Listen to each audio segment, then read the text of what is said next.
I know in my own life, after I was born again, for 16 years, I was defeated. నా జీవితంలో నేను తిరిగి జన్మించిన తర్వాత 16 సంవత్సరాలు నేను ఓడిపోతూ ఉన్నాను.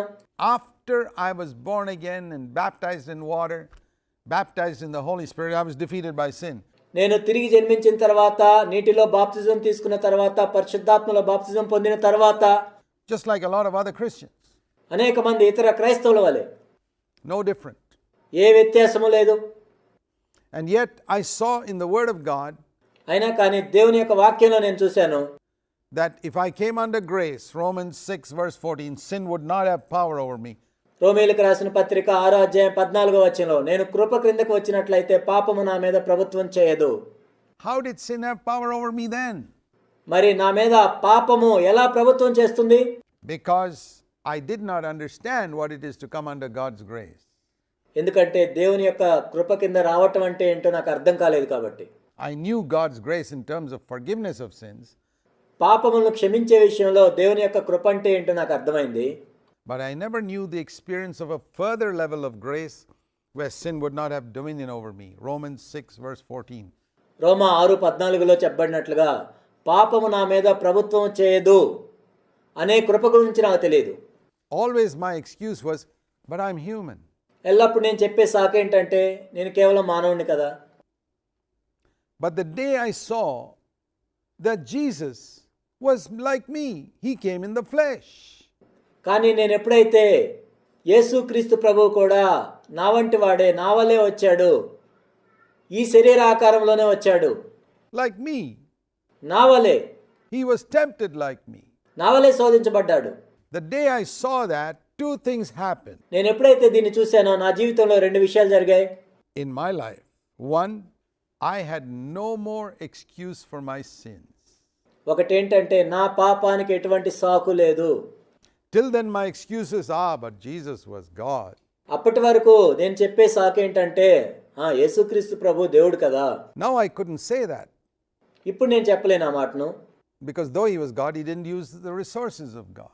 ఎందుకంటే ఆయన దేవుడు అయ్యుండి కూడా దేవుడు కలిగి ఉండే ఆధిక్యతను ఆయన వాడుకోలేదు.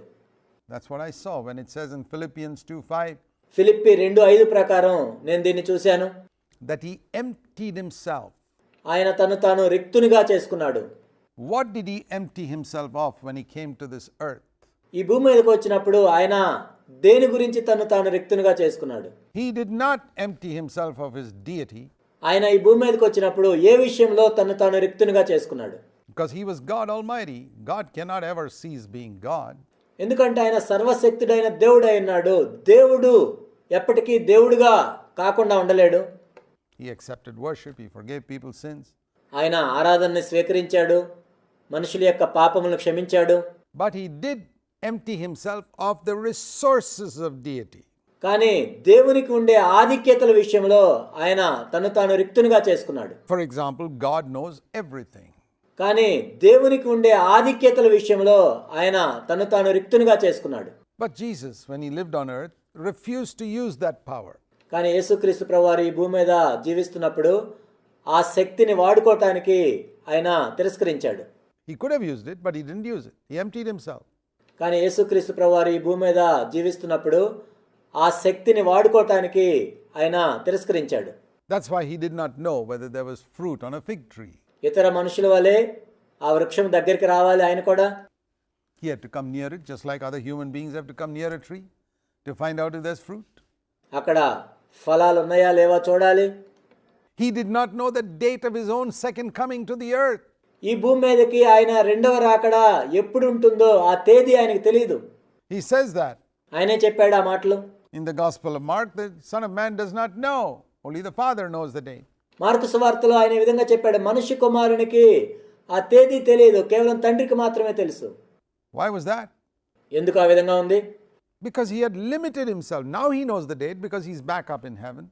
ఎందుకంటే ఆయన తను తాను తగ్గించుకున్నాడు. ఇప్పుడు ఆయనకు తెలుసు, ఎందుకంటే ఆయన ఇప్పుడు పరలోకంలో ఉన్నాడు. But when he was on earth, he limited himself. కానీ ఆయన ఈ భూమి మీద ఉన్నప్పుడు తను తాను పరిమితం చేసుకున్నాడు, తగ్గించుకున్నాడు. God is never tired. The Bible says, Psalm 121 says, God never slumbers or sleeps. But Jesus slept in the boat. కీర్తనలో 121 ఈ విధంగా చెప్పబడింది, దేవుడు కునుకడు నిద్రపోడు.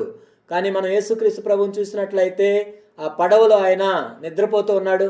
Because he had limited himself. He did not use that resource of God who never slumbers or sleeps.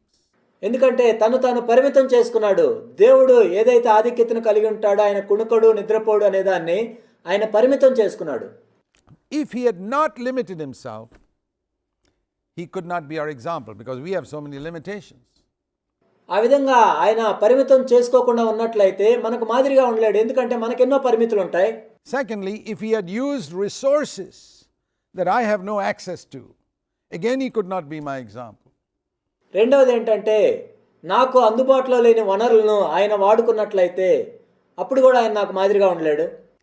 To be my example, he had to use only those resources which I also have access to. నాకు ఆయన మాదిరిగా ఉండాలి అంటే నాకు ఏవైతే వనరులు అందుబాటులో ఉంటాయో ఆయనకు కూడా అవే ఉండాలి. That is the power of the Holy Spirit. That's all he used. పరిశుద్ధాత్మ యొక్క శక్తిని ఆయన కలిగి ఉన్నాడు. దాన్ని మాత్రమే ఆయన వాడుకున్నాడు To overcome sin. పాపాన్ని జయించడానికి. And he offers that same resource to us fully. అదే వనరును సంపూర్ణంగా మనకు కూడా ఆయన ఇస్తూ ఉన్నాడు. So, two things happened to me, as I said. One, I had no more excuse for sin. నేను ఇంతకు ముందు చెప్పినట్లుగా రెండు విషయాలు నాకు జరిగాయి. ఒకటేంటంటే, ఇక పాపం విషయంలో ఎటువంటి సాకు లేదు.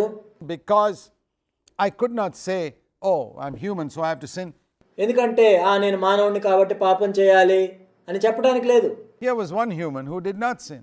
ఎందుకంటే అక్కడ ఒక మానవుడు ఉన్నాడు, ఆయన పాపం చేయలేదు. Jesus. ఆయనే యేసు. The second thing that happened to me was I had faith that if one human could do it, so can I. నాకు జరిగిన రెండో విషయం ఏంటంటే, నేను విశ్వాసాన్ని పొందాను. ఎందుకంటే ఒక మానవుడు చేయగలిగినట్లయితే నేను కూడా చేయొచ్చు. Let me use an illustration. ఒక సాదృశ్యాన్ని మీకు చెప్తాను.